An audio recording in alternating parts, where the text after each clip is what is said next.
மனிதன் முதன்முறையாக வானத்தை வென்ற தருணம்.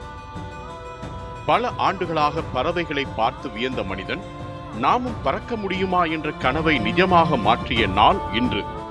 1903ஆம் ஆண்டு டிசம்பர் 17ஆம் தேதி மனித வரலாற்றில் மறக்க முடியாத ஒரு புரட்சிகர நாளாக பதியப்பட்டது.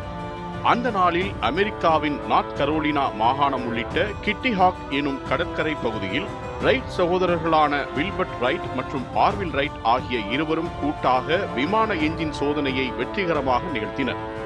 இந்த சாதனை ஒரு நாளில் நிகழ்ந்ததல்ல. ரைட் சகோதரர்கள் பொறியாளர்களோ விஞ்ஞானிகளோ அல்ல.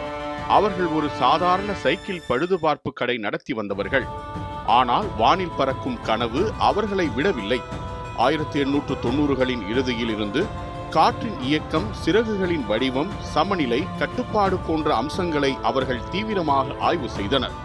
முந்தைய விமான முயற்சிகள் தோல்வி அடைந்ததற்கான முக்கிய காரணம் விமானத்தை கட்டுப்படுத்தும் தொழில்நுட்பம் இல்லாததே என்பதை அவர்கள் உணர்ந்தனர்.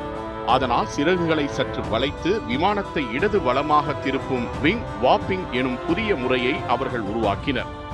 1903ஆம் ஆண்டு டிசம்பர் 17ஆம் தேதி அன்று ஃப்ளையர் என பெயரிடப்பட்ட அவர்களின் விமானம் 4 முறை பறக்க முயற்சி மேற்கொள்ளப்பட்டது. அதில் ஆர்வில் ரைட் முதன்முறையாக விமானத்தை இயக்கினார்.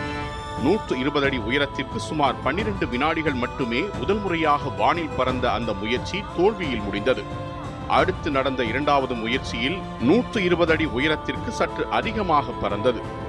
4வது முயற்சியில் வில்பர் ரைட் இயக்கிய விமானம் 1 மணி நேரத்திற்கு 1 வினாடிகள் எஞ்சியிருந்த நேரத்தில் தனது 59 வினாடியில் கீழே இறங்கியது. 852 அடி உயரத்திற்கு பறந்து மனித குலத்தை ரைட் சகோதரர்கள் பல அடி உயரத்திற்கு உயர்த்தினர். அந்த நேரத்தில் இந்த சாதனை பெரிதாக கவனிக்கப்படவில்லை. சிலர் இதை நம்ப மறுத்தனர். ஆனால் காலப்போக்கில் ரைட் சகோதரர்களின் முயற்சி உலகை முழுமையாக மாற்றியது.